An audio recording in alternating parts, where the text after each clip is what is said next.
बिस्मिल्लाहिर्रहमानिर्रहीम, अस्सलाम वालेकुम। मैं हूं समर अब्बास, आप मेरा डिजिटल चैनल देख रहे हैं। आज की वीडियो में नजर हम बात करेंगे इलेक्शन अब सिर्फ 2 रोज़ बाकी रह गए हैं और कल यानी आज रात 12 बजे से इलेक्शन कैंपेन का टाइम हो जाएगा ख़त्म और एक नया राउंड शुरू होगा, वो होगा इंतखाबी अमल का। अच्छा, एक और राउंड जो पाकिस्तान तहरीक इंसाफ के लिए बहुत ही फैसला कुन राउंड है, वो भी आज से शुरू होने जा रही है, कल से शुरू होने जा रहा है और ये बड़ा ही मुश्किल राउंड है पाकिस्तान तहरीक इंसाफ के लिए। फिर जनाब मैं आपको बताऊंगा कि लाहौर में मियां नवाज शरीफ जो है, यानी कि शरीफ फैमिली में मियां नवाज शरीफ का अपना हल्का जो है वो सबसे इनसिक्योर जा रहा है। NA 130 में यास्मीन राशिद की पोजीशन क्या है, आपके साथ एग्जैक्ट सिचुएशन शेयर करेंगे। फिर जनाब पाकिस्तान तहरीक इंसाफ पर क्या पाबंदी लगने जा रही है, ये मैं आपको बताऊंगा। और इंटरनेट की मौतली के हवाले से सार्फिन जो है पाकिस्तानी शहरियों में बड़ी बेचैनी पाई जाती है कि क्या अगले 3 दिन इंटरनेट पाकिस्तान में बंद हो जाएगा। इस पर भी मैं एक खबर आपके साथ शेयर करूँगा। और शहबाज शरीफ साहब ने एक बड़ा कमाल किया है जिसपे इंसान को हंसी तो आती है लेकिन साथ रोने को भी जी चाहता है। ऐसी उन्होंने क्या बात कर दी है मैं आपको बताऊंगा। और क्या नवाज शरीफ या मुस्लिम लीग नून लाहौर में एक नया सानहा मॉडल टाउन करने जा रही है, इस पर भी मैं आपके साथ कुछ खबर एक शेयर करूंगा। और इसके अलावा जो मामला है PMLN आज अपनी कैंपेन वाइंड अप कर रही है कसूर से, खड़ियाँ के इलाके से, तो उसमें भी नवाज शरीफ की तरफ से एक बड़ा ऐलान हो सकता है। आज वो ऐलान क्या हो सकता है आपको बताएंगे। आपसे रिक्वेस्ट है कि अगर आपने अब तक चैनल को सब्सक्राइब नहीं किया तो मेरे चैनल को सब्सक्राइब जरूर करें, वीडियो पसंद है तो इसे लाइक करें और बेल आइकन जरूर प्रेस करें। तो जनाब सबसे पहले जरा आपको बताते हैं कि इलेक्शन में चूंकि मैंने बात की थी, अब सिर्फ 2 रोज़ रह गए हैं बाकी, यानी कल का दिन है और परसों का दिन है। उसके बाद जो है 8 फरवरी को होनी है वोटिंग और 12 बजे से रात इलेक्शन कैंपेन जो है वो ख़त्म हो जाएगी और उसके बाद जो है वो इनफरादी हैसियत में कैंडिडेट्स अपनी अपनी कैंपेन करेंगे। तो इसके बाद जो असल मरहला है वो इलेक्शन डे के ऊपर वोटिंग का है, लेकिन उससे पहले पहले तहरीक इंसाफ के लिए एक बड़ा ही खौफनाक किस्म का राउंड शुरू होने वाला। असल जो मरहला है, असल जो राउंड है वो शुरू होने वाला है और वो है सानिया 9 मई के हवाले से रावलपिंडी की यानी रावलपिंडी अडियाला जेल के अंदर इंसदाद दहशतगर्दी अदालत की जो है वो प्रोसीडिंग होने जा रही है। लतीफ़ एजाज जो जज हैं, सेशन जज, वो इसकी समाअत करने जा रहे हैं और इसमें पाकिस्तान तहरीक इंसाफ के चेयरमैन इमरान खान साहब और शाह महमूद कुरैशी को तलबी के नोटिस जारी हो गए और इसके अलावा पाकिस्तान तहरीक इंसाफ के जो रहनुमा और कारकुनान जो नामजद थे 9 मई के सानहे के केस के अंदर, उन सब को तलब कर लिया गया है और ये मामला जो है अब फैसला कुन मरहले में दाखिल होने जा रहा है। और तहरीक इंसाफ के लिए मैं समझता हूँ कि सबसे मुश्किल तरीन जो मरहला होगा अदालती केसेस को लेकर वो ये वाला होगा। सबसे जो सख्त और क्रूशल और सबसे टफ केस है वो 9 मई वाला है। इसके अंदर चूँकि बहुत सख्त चीज़ें हो सकती हैं। सबसे सख्त चीज़ जो है वो क्या हो सकती है, वो पाकिस्तान तहरीक इंसाफ जो है एज अ पोलिटिकल पार्टी कलअदम भी हो सकती है, तहरीक इंसाफ बैन हो सकती है। ये सबसे बड़ा कॉन्सिक्वेंस हो सकता है। और पाकिस्तान तहरीक इंसाफ के मरकज़ी सेक्रेटरी इत्तलात रऊफ़ हसन साहब ने एक प्रोग्राम के अंदर भी आज बात की है। उन्होंने कहा है 92 न्यूज़ पर, उन्होंने अपने इंटरव्यू में कहा है कि पाकिस्तान तहरीक इंसाफ के बैन होने का या कलअदम होने का वो कह रहे हैं कि बहुत ज़्यादा खदशा, तहरीक इंसाफ पर पाबंदी लगने का बहुत ज़्यादा खदशा या इम्कान मौजूद है। और इस हवाले से मैं आपको बता चुका हूँ कि जो आज से 1.5 महीना पहले एक मिनिस्ट्रियल कमेटी बनी थी जिसमें वज़ीर कानून, वज़ीर दाखिला, वज़ीर इत्तलात, वज़ीर इंसानी हकूक़ इसमें शामिल थे। उस कमेटी के बनाए जाने का मकसद यही था। उसने कहा थी कि इस जो 9 मई के सानहे के मास्टरमाइंड्स, सहूलतकार और जो परपेट्रेटर्स थे उनको इसमें ये कमेटी फाइंड आउट करेगी, भाई ये कौन थे, उनको आइडेंटिफाई करेगी। तो मुझे उस वक्त मैंने कहा था कि मुझे ये लगता है कि अब सारा कुछ हो के केसेस बन गए, बंदे जो हैं वो चलान यानी होने वाले हैं, तो अब क्या वजह है कि इतना आखिर पे आके ये कमेटी क्यों बनी है मास्टरमाइंड्स और उन सब की तलाश करने के लिए, खोज लगाने के लिए। तो मैंने उस वक्त भी कहा था आज से 1.5 महीने पहले भी कि यह तहरीक इंसाफ को, मुझे लगता है कि मामला तहरीक इंसाफ पर पाबंदी लगाए जाने की तरफ जा रहा है। तो उस पर तरीक़ाकार ये होता है कि पहले काबीना जो है मंजूरी देती है किसी पार्टी को बैन करने की और उसके बाद फिर एक डिक्लेरेशन भेजा जाता है सुप्रीम कोर्ट ऑफ पाकिस्तान को उस पार्टी को कलअदम करार देने के वाले से।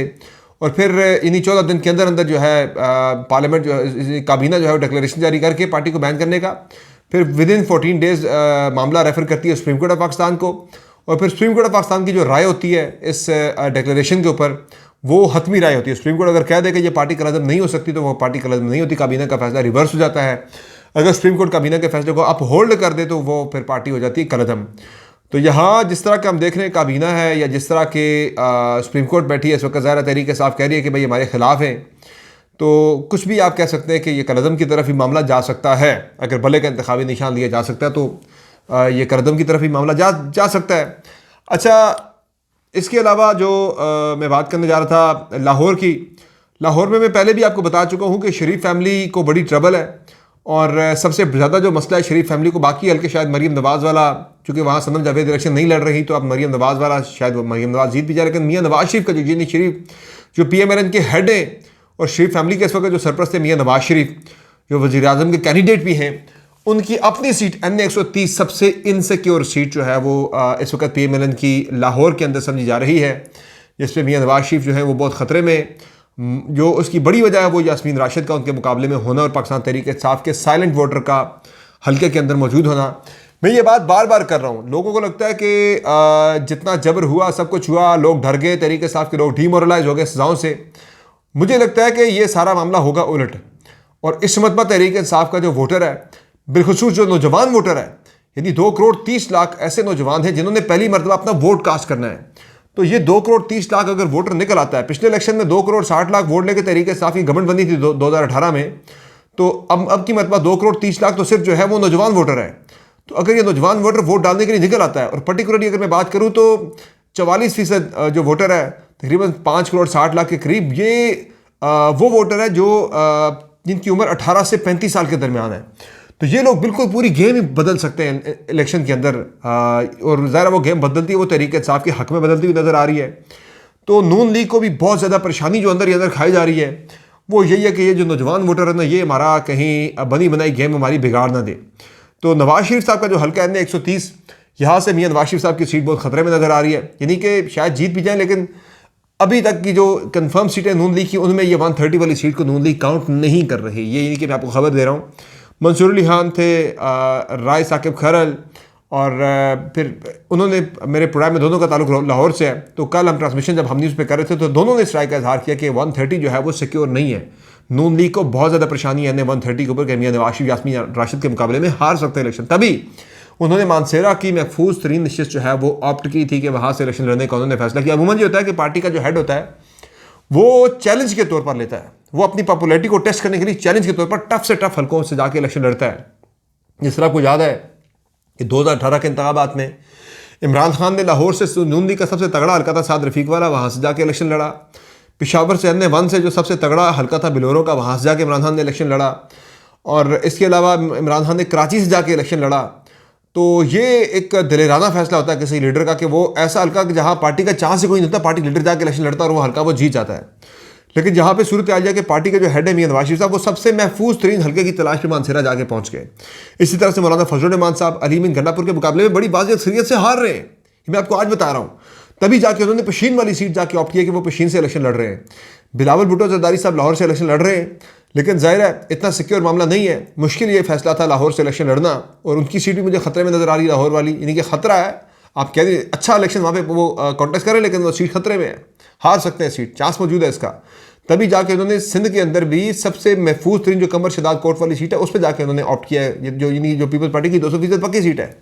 तो पार्टी कायदीन जो है वो थोड़े से ज़रा इस मतलब घबराए हुए कि कुछ भी हो सकता है, भाई 2-2 हल्कों से आए और महफूज हल्का हर सूरत अपने साथ रखें। लेकिन इमरान खान का ये केस नहीं है, वो जहाँ से चाहे वो इलेक्शन लड़ता है और वो इलेक्शन जीत भी जाता है। ये मैं हकायक आपके सामने बयान कर रहा हूँ, मैं कोई इमरान खान फैन क्लब वाली बात नहीं कर रहा, ये फैक्चुअल पोजीशन जो मैं आपको बता रहा हूँ कि 2018 में 5 हल्कों से इलेक्शन लड़े और 5 में से 4 में वो इलेक्शन जीत गए थे, 1 में हारे थे।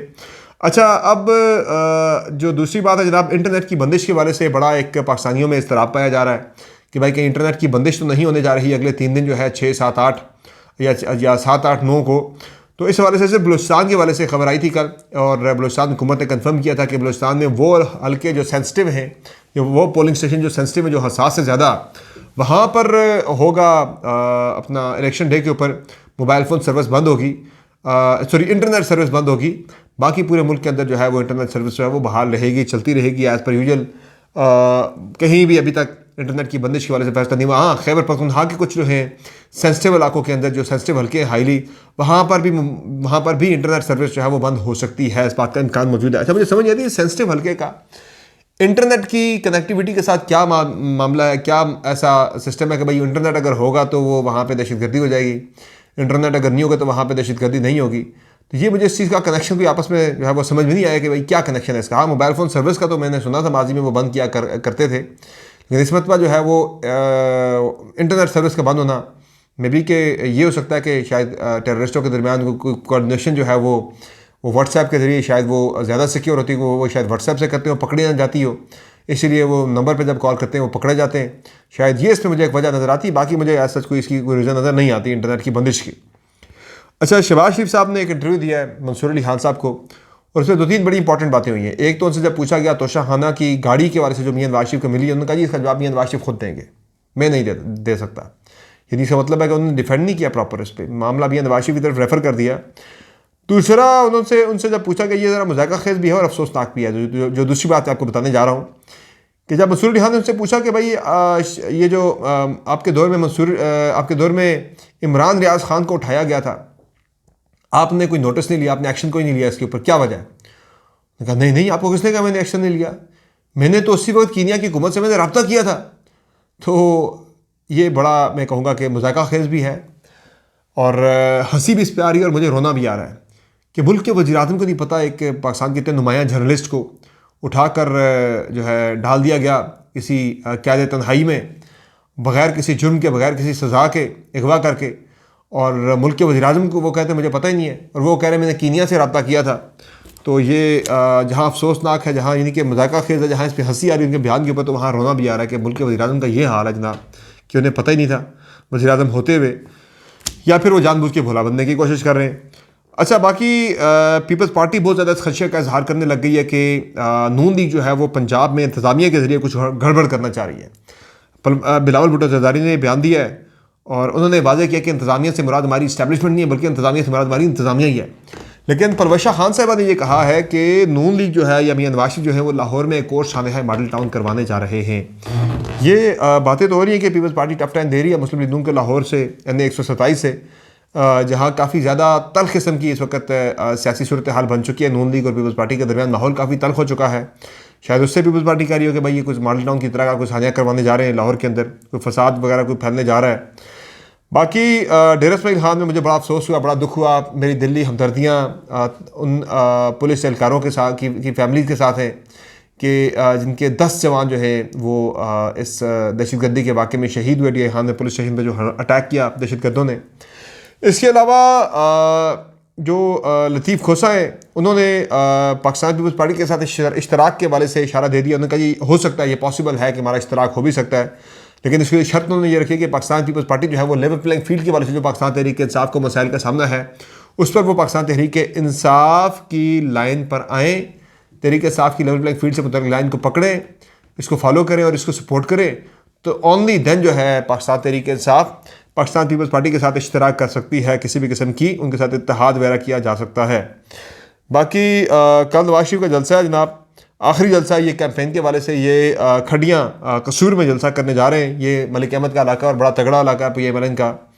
तो यहाँ कल नवाज शरीफ की जानिब से एक बड़ी अनाउंसमेंट मुतवक्का है। अमूमन वो अपनी कैंपेन के अंदर एक ही बात कहते आ रहे हैं कि मुझे क्यों निकाला, लेकिन यहाँ उनकी जानिब से एक बड़ी अनाउंसमेंट मुतवक्का है और वो हो सकती है पंजाब के अगले CM के हवाले से, क्योंकि मरीम नवाज़ को मियां नवाज शरीफ जो है वो पक्का फैसला कर चुके हैं कि मरीम नवाज़ को पंजाब की वज़ीर आला बनाना है। बस वैसे कुछ लोग ये भी कह रहे हैं कि मरीम नवाज़ जो है वो अभी तक प्राइम मिनिस्टर की कैंडिडेट भी आ सकती हैं। अगर सिर्फ CM पे जाना होता तो कौमी असम्बली का इलेक्शन तो कभी न लड़ती, तो वो इस पर भी एक गेम उनकी बन रही है। लेकिन ज़ाहिर है ये हो नहीं सकता, ये किसी सूरत में नहीं हो सकता। एक्सेप्टेबिलिटी इनकी जो है वो प्राइम मिनिस्टर के लिए, वो चूँकि इदारों के साथ मिलकर चलना होता है, निज़ाम चलाना होता है, तो मरीम नवाज़ जो है वो मियां नवाज शरीफ को भी बखूबी इल्म है इस बात का कि अगर वो आ जाती हैं तो महीने के अंदर ही हो जानी है लड़ाई।